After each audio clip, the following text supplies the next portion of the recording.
everyone. Welcome back to Love and Life Sorted. I'm Dr. Sandy Toe, and today we're going to be talking about the 4 different types of women.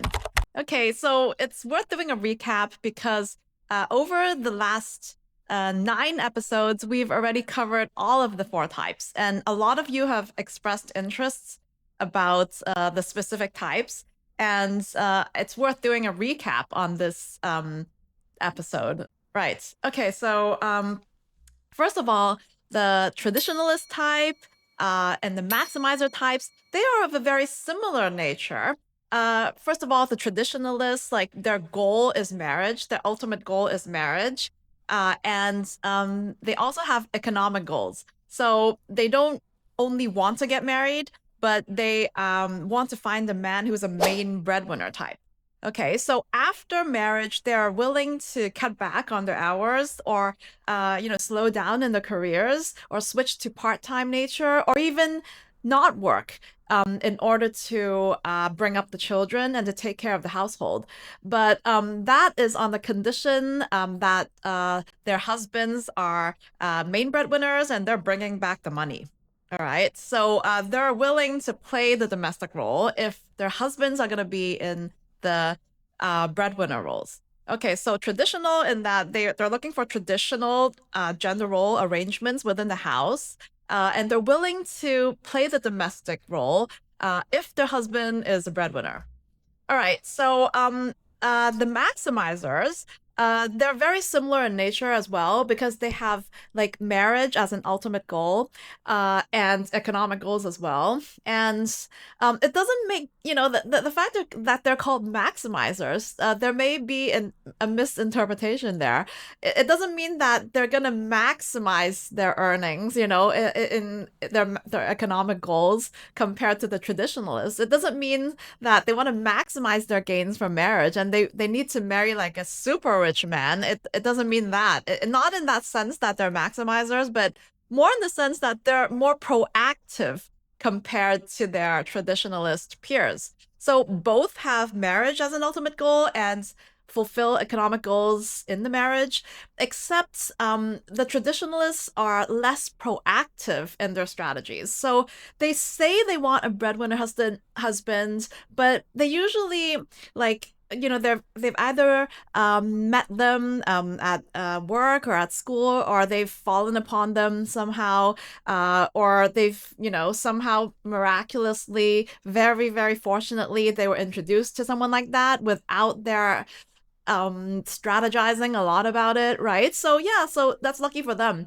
So if you've seen my Instagram post about the 4 types, which type are you? So I have compared this to I've used Jessica Huang from Fresh Off the Boat as the prototype for a traditionalist because she met Louis, her husband, at university. Okay, and so she happened, to have 3 children, and she became a housewife while her husband worked. Okay, so it's a very traditional role, and she was like a very responsible homemaker. And then at the end, though, she actually became a novelist, a published novelist, and then she developed her own career and went back to school and to become like a principal of her son's secondary school. So that was like very edifying, a very edifying example. Traditionalists, you can also, find your own passion pursuits in the end after your stint at being like a stay-at-home mom or a homemaker. Yeah, so all the same. So what makes her traditional, not only because of her traditional household role, but because she didn't actually, she stumbled upon her breadwinning husband and she didn't actively go and find him. But for the maximizers, on the other hand, they're more proactive in their partner choice strategies. Okay, so they're on the lookout for a man who is a traditional breadwinner. And of course, they're willing to cut back on their career, scale back, and take care of the house if they can find a breadwinning man. So how are they more proactive? If they cannot find someone within their domain, within their scope, then they will either ask a lot of people to introduce like a man who's like accomplished than them as them or more accomplished than them to them. Okay, so they have particular requirements in that regard.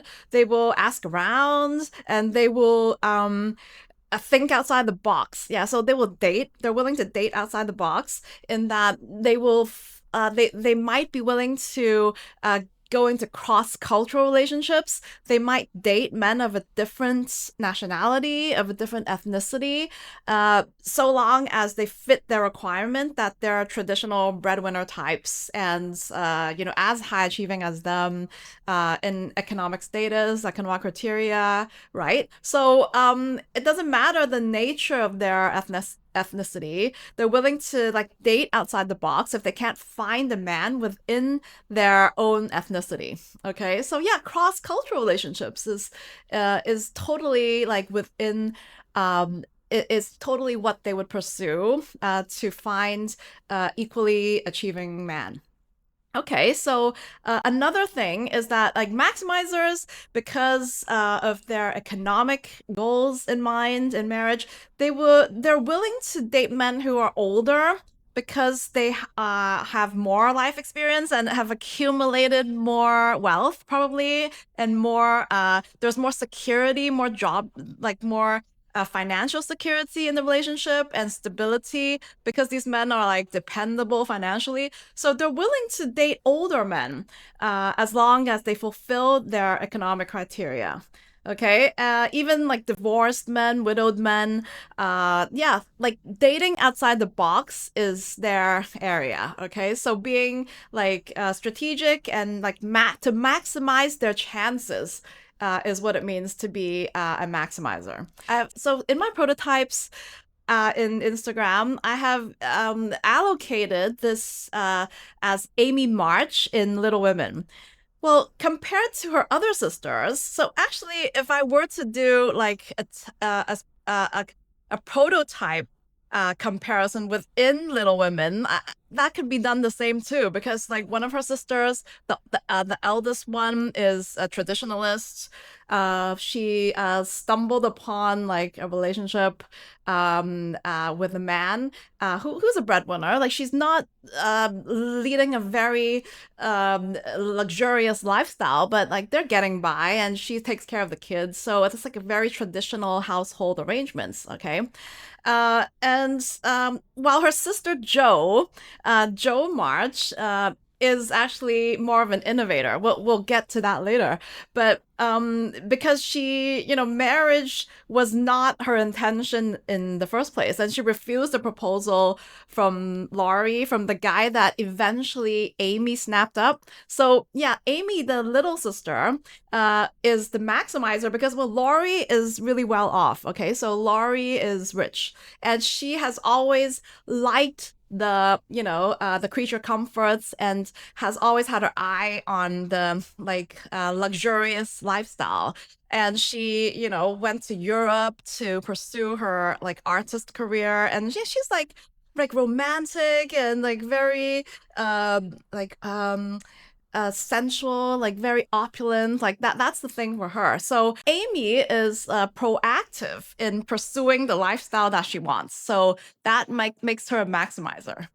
Okay, so satisficers, they are also having their eye on marriage. So marriage is also their ultimate goal, no different from traditionalists and maximizers, except economic goals are not their goal. Okay, so they don't need economic gains for the marriage.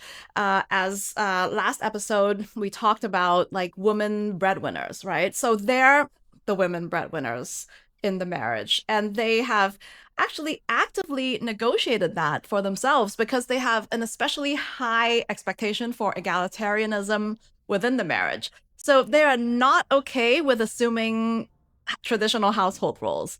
They're not okay with foregoing their career to take care of the house.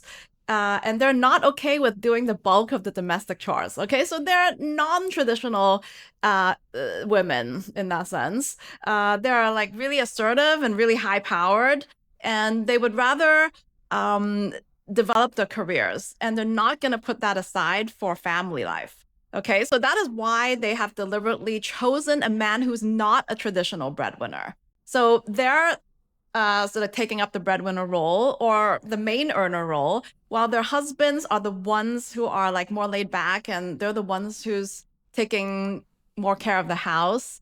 While they go and develop their careers, okay, and their ambitions. So yeah, satisficers are that's what they makes them different from their traditionalists and maximizer peers, okay? In that they're willing to assume the breadwinner role. And as for prototypes, in my IG prototypes, I've allocated Hermione Granger for this role. Okay, so because she's with Ron, okay, Ron Weasley in Harry Potter, and well, everyone knows that Hermione is the brains, okay, in this couple. Hermione is just like a genius, okay, and she's super smart, super intelligent, and at the end, she became the Minister of Magic. Okay, so that's like the highest you can get in the magical world, the highest status you can get in terms of occupation. So yeah, she's like the Minister of Magic, while Ron is her inferior. So he's actually her subordinate. Yeah, within the ministry. I think he works there too, and he's like her subordinate. And like they're okay with that because I guess entering into this, Hermione was always the dominant one and always the assertive one, and Ron was always the laid back one and the very carefree guy and stuff. So they've known each other for ages since secondary school at Hogwarts, and they know what they're getting themselves into, and they fell in love anyway, right? So it's taken for granted that Hermione is the brains and the power, behind the couple, and Ron is okay with that. Yeah, he's like a laid back guy by nature, isn't he? So yeah, that's great. That worked out fine. So it's important to like find your arrangement, like find your person. Right. So Innovator, I actually had already covered also in one of my episodes about the women who don't want to leave it too late to have children, women who want to take their fertility into their own hands. So innovators, they are a bit different from the previous three types in that they do not have marriage as an ultimate goal. They're not against marriage, mind you. They're not averse to marriage, but they're not as adamant as fulfilling this marriage goal as the other three types. Mm-hmm. So that's what makes them innovative because they're more accepting to alternative relationship arrangements, such as living together or um like friendships, like platonic friendships, maybe a group of friends like taking care of each other if they don't find someone. They're not that worked up about finding someone. But it's more like happy-go-lucky. If they do, then great. If they don't, then fine. Okay, so the what's most important for them is quality companionship and egalitarianism on all fronts. Okay. So for them, what matters most is not like administrative papers or anything, but it's more like the pure companionship of the relationship. So for them, it has to be the most ideal for them to fall into it, for them to pursue it. Okay. And for that, they if they want children, that's another different story, right? So they may not want relationship per se if it doesn't fulfill their ideals, but for children, they're willing to have it on their own, maybe to find an anonymous donor to have it with, or a male friend, or something, so that it could fulfill their like dream of having a child if they want one. Yeah, so they're innovative in that sense, in that they don't need like a marriage contract or a relationship to keep to for them to have children. Yeah, so they're willing to stay single too, if that's the lifestyle that suits them the best, and they don't want to accommodate anyone. Okay, so they're happy leading their single selves, except they're also very open-minded uh to entering into a relationship if it fulfills their ideals, all in all areas of life. Okay, so the prototype that I allocated this is Rachel Green and Friends, because she had a relationship on and off with Ross, right? Her longtime beau, on and off for so many times within the 10 seasons, you cannot count, right? And at the end, like they had a one night stand when they were drunk, and then she fell pregnant by him, right? And after she realized that she was pregnant, she was like, oh, okay, I'm not gonna get rid of it because I would like to have a child at some point in my life. And the clock's ticking. And if I don't have it now, I'm worried that I'll never have it. So I'm gonna keep it.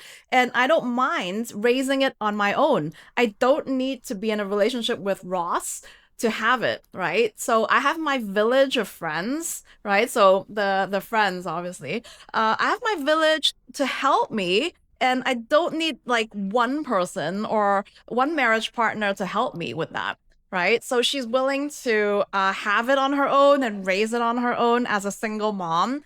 And of course, Ross can contribute like how he likes, but she's not expecting a marriage certificate from him. So yeah, that's innovative. So like she's the innovator within the four types. Okay, so now we've covered all of the four types, and you have a better understanding of them, and you can determine which type you are. And if you still have any like queries, like you're free to go onto Instagram to look at my prototypes to see which type you fit into. Okay, so I hope this like is a help for you, and not only for single women in search for a partner that fits your criteria, but also for married women who want to gauge if their arrangement with their spouses are suitable within, strategizing within their particular type. So as I said, like everyone has their type. It can be like a combination of two as well. So for instance, like I would categorize myself as traditionalist innovator. Right. So I could be a traditional in that like I view like traditional gender roles as what I pursue, is what I believe in. And I'm willing to scale back. If my husband's a breadwinner, yeah, I can, take a break from my career and I can raise my child, and while he focuses on his career, I'm okay with that. But I'm also innovative in the sense that I would not accept like another arrangement, and I don't mind like not finding someone. Like I would just stay single on my own if I couldn't find someone who fulfills like my criteria and my ideals. So like that makes me this and that, right? So for you as well, you could also be like interchangeable, like Lucy, who went from Satisficer to Maximizer to Satisficer again. And you can switch courses along your path as well after gaining a lot of experience in life, or gaining a lot of relationship experience. You might find that you are more suited to be another type, and you change courses along your life path. Okay, so yeah, it's important to know what type you are so you can better choose partners, and also have like a more fulfilling relationship with your spouse. Have a better understanding of what you want in a partner, and choose the right partner for you, so that you don't feel like resentful or something like, oh, this is not what I signed up for, right? So you have to really ask yourself these questions if this is the type of relationship you want with your partner. And also for married people, they also can gauge whether this is like the arrangement has some room for improvement, or you're relating with your spouse. Like, is that reflecting your ideals in terms of your type, right? So you can always fine tune that as well. Okay, so it's important to know, to have like an understanding at least of like how you are, what you are, and your approach to relationships and marriage. Okay, so thank you so much for being here. And I look forward to another chat next week with you on Love and Life Sorted. Remember to hit subscribe so you don't miss an episode. And to go onto Instagram if you want to if you want to look at the four types, the four prototypes that I mentioned. Okay? Okay, bye.